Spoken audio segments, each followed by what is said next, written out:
I've written this intro about 4 times over the past months. It's something I want to get right. I've long thought about doing this series, and it comes out of some structural problems with my job.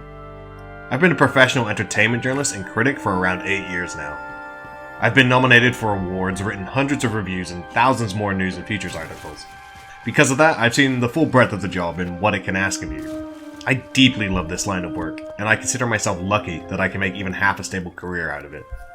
However, there is a problem when it comes to how games are covered. Games have a very set cycle of coverage that's hard to break.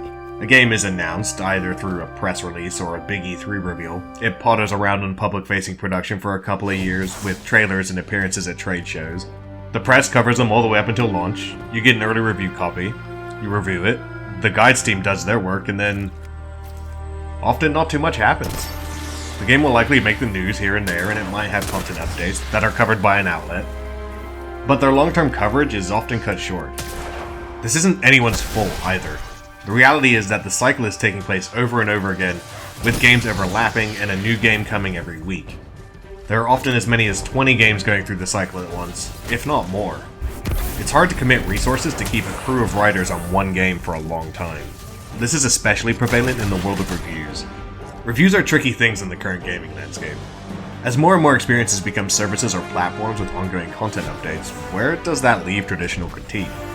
Outlets will post their launch reviews, but due to patches, evolving stories, and sandbox changes, they can be outdated by the time they're posted. With so many games, great games, that also deserve to be reviewed, it's just a huge act to expect an outlet to keep a review updated and relevant.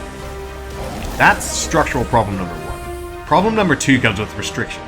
I'm going to annoy every editor whom I've ever had, and say reviews aren't long enough. Or rather, their brevity can be restricted. This is a great thing for the most part. Most readers just want to know, is this something I should buy? Going over 1,000 words on that is kinda counterintuitive to a reader's needs. That's why reviews are designed to be painted in more broad strokes to be more useful to an end user. However, it means that there's so much left unsaid. Often you'll have to cut paragraphs in a review about something you loved. A deep exploration as to why the skybox in the game is so beautiful is not going to make the cut past a sentence or two. It does, however, mean so much goes unsaid about a game. Things that do make the game better, but in less obvious ways. Still, human beings worked on that stray flower on the ground. Somebody took the time to model that beam of light. That's all stuff that deserves appreciation and critique. This is what this new series is. I want to spend episodes dedicated to various aspects of one game. Do deep dives on small details and continue to talk about the state of the game as it continues to evolve. Not just post gameplay footage or patch notes as they happen there. I'd like to spend time continuing to review a game. I want to come to you every episode and talk about an evolving game, critically. And as the footage behind my voice will show, it's no secret as to what game that is. It's my favorite franchise of all time, and something deeply special to me.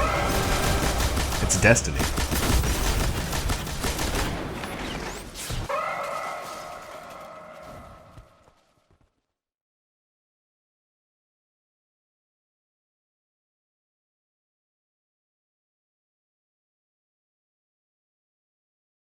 Talking about your favorite anything is hard. Where do you start? How do you describe something that you so closely identify with to someone who's never experienced it?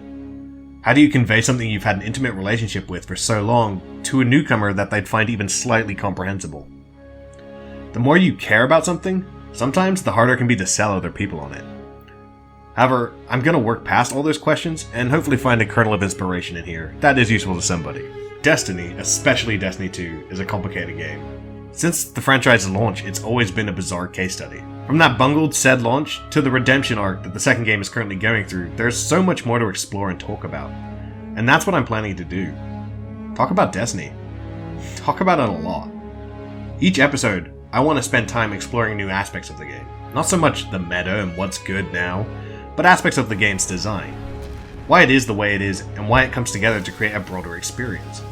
From the history of the game, to lore, to set pieces, to its weapons, and even smaller stuff like skyboxes, how sparrows move, reload animations, as well as more abstract stuff like the math behind loot drops. Each of these aspects come together to make Destiny what it is. I put around 2,000 hours into this franchise over the years, and I don't regret any of it. That's extremely rare in life, to love something after that amount of time, and still want to be interacting with it. Ultimately though, I want people to enjoy what I enjoy about this game. I want them to see what I see and love what I love. Destiny's an extraordinary game for my money, and I want to go into why. For a long time. In excruciating detail. I hope you'll come along with me on this journey and find things of worth in here. Whether you're a seasoned player or someone trying to make sense of why people love this game so much, I think there'll be something here for everyone. I want to do this game justice, and it'd be cool if you came along the journey with me.